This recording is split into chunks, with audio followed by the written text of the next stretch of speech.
Hey, bro. Can I call you bro? Please. I would be offended if you didn't call me bro. Bro. Okay, bro. Yeah. Well, first question is, where is Randy Orton? As he texts you back. Yeah, honestly, man, I don't know where Randy's been. I've been calling him. I've been getting his voicemail. His mailbox is full. I don't know if he's listening to him or just saving them because he likes me so much. But then I actually hit up the Tampa Bay Police Department. I'm like, hey, you guys got to help me find my bro, Randy. And they're like, what's his name? His full name. I go, Randy Orton. They go, what's your name? I'm like, I'm Riddle, the original bro. And they go, well, you guys aren't really brothers. You're like, and I'm like, no, we're bros. But they said because I'm not blood related, I can't file a missing person for Randy. So right now I'm kind of in limbo. I want to talk to him. I want to find him, but I can't. With Money in the Bank coming up July 18th in Fort Worth, Texas, bro. But you know what? I think Randy's one of those guys. I think he just needs some time. I think he's just relaxing. I think he's recharging the battery. You know what I'm saying, bro? And I'm hoping, fingers crossed, because I haven't seen him forever. I'm hoping he comes out at Money in the Bank after I win the briefcase and he looks at me the way Randy looks at me and I'm not sure what he wants.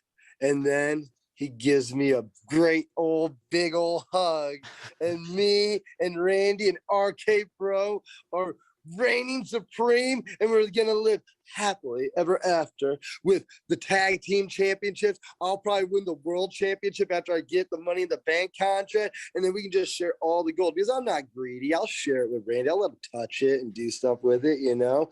But yeah, I miss Randy. Yeah. You know, I know you miss Randy. If you didn't miss Randy, you wouldn't be asking about it. Of course I miss Randy. You know, I think we all miss Randy and we all, just wondering where he is. And how is it like to tag team with that stallion? Well, you took the words out of my mouth, bro. Stallion sums it up. It is amazing. The guy's a legend. The way he moves around the ring, it's just, I could literally watch him for days. The guy, he has it and has always had it. And I am lucky enough to be in his corner. I'm lucky enough to be his tag team partner right now. And honestly, it's probably one of the greatest things that's happened in my life and definitely one of the greatest things that happened in my professional wrestling career. You know, so I mean, when I said to Randy, hey, what do you think, RK Bro? And he was hesitant. But then the following week, he thought it was pretty cool. And then we've been building a relationship ever since. And like I said, and like you said, stallion.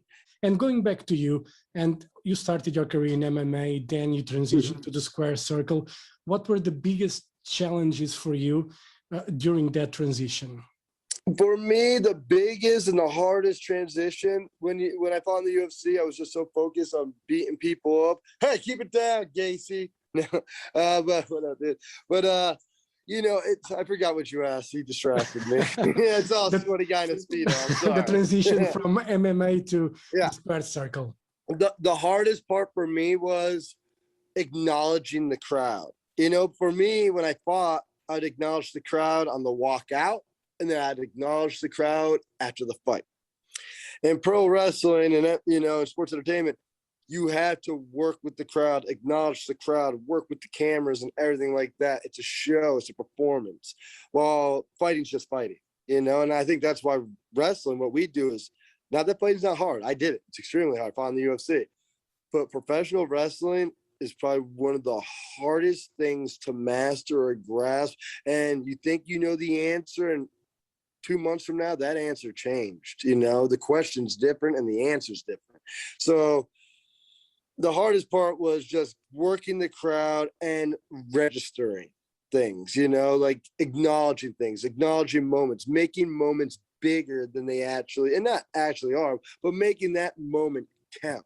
And that's why Randy's so good. He makes every moment count. And that's one thing I've been trying to pick up from him and try to get even better at. But those were the hardest things. When it came to suplexing people, I'm pretty good at that. When it comes to kicking and punching and kneeing people, pretty good at that.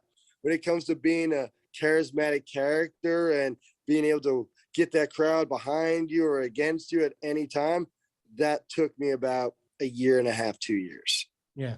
And why do you prefer to wrestle barefoot? Obviously in MMA, you did that.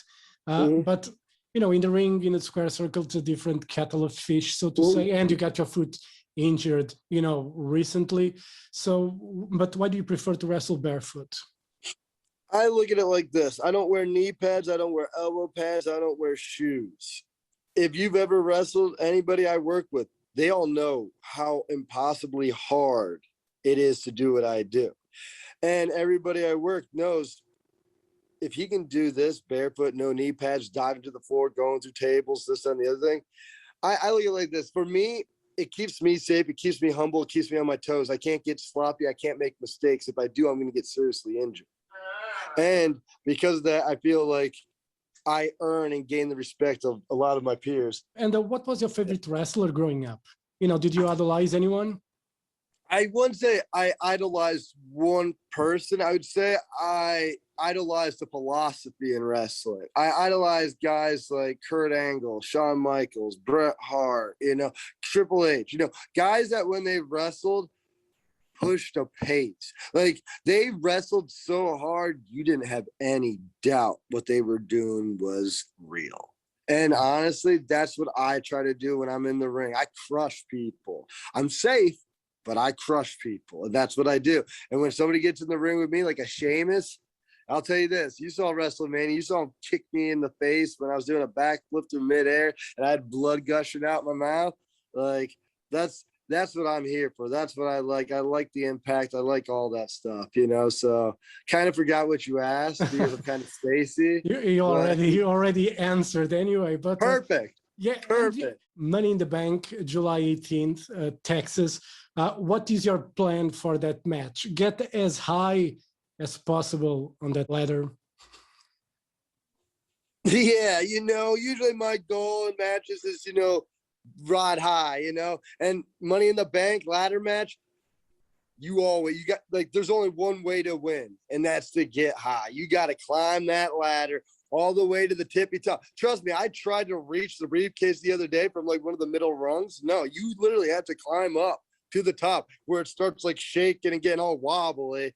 And yeah, honestly, I'm super excited. I want to see what I'm capable of in this kind of match. I want to see, and I want to push myself. I want to push my durability. You know, I look at myself like a crash test dummy, you know, and I honestly think, hey, I'm going to get to see what I'm actually capable of, you know, because I've never been in like this magnitude of a ladder match, you know, at this level of competition with Ricochet, John Morrison, Kevin Owens, Big E, Drew McIntyre, and myself. And I believe there's like one or two more. I thought it was only 6 people, or what. I guess they're at like 8. I guess there's 8. Son of a gun. You know what I'm saying? Like, bro, like we could have just done a singles, man. But there's 8 people in the match, 7 others. So hey, what up? But I'm just trying to stay, you know, stay safe, stay healthy for Randy, but also I gotta win, you know? So, you know, I think I would love to shock the world. I think we're all gonna shock the world in that match. There's too much athleticism in that ring and too many ideas in our heads that something, I know, multiple crazy. It's gonna be the craziest match of the night, of course. It's gonna be devastating. Yeah. And yeah, bro. It's going to be crazy. And you know, to wrap it up, last question. After Money in the Bank, we have SummerSlam in Vegas, which is a place you know quite well. It's going to be in a stadium.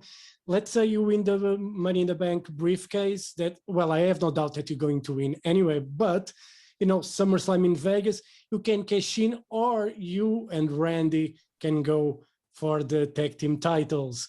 So that's your plan? So I've been pitching this idea around. I don't think anybody's ever used the Money in the Bank contract to cash in on the tag team championships before. So part of me, I like to be a trendsetter. I like to be the first to do something. It's hard. It's 2021. It's hard to be the first to anything anymore. So that's an idea. But to be fair, I got to run it by Randy. You know, I can't just make these plans without Randy and he's upset or maybe something's going on. So I want to talk to Randy. But I'll be honest, my little fantasy would be I win Money in the Bank. I had the briefcase. Me and Randy tag, and we win the tag team championships at SummerSlam in front of my family and friends all in Vegas. And then later that night, me and Randy run out. I cash in, and I win the world title after we won the tag titles, and I become a double champion. Because let's be real, if you win the tag titles and you're the world champion at the same time, there's only like 3 dudes or 4 dudes that ever did that. It's like Rock, Stone Cold, Undertaker, Shawn. Like the guys that did it are the legends of legends. So, and I've already told our truth. Like that's my dream. I want to be a double champion. I want to hold the tag title. And granted, I would like the world title, but any other title would do. But if I win that Money in the Bank contract, I'm going big. I'm going big, bro. And I think Cool. Randy would be totally down with that.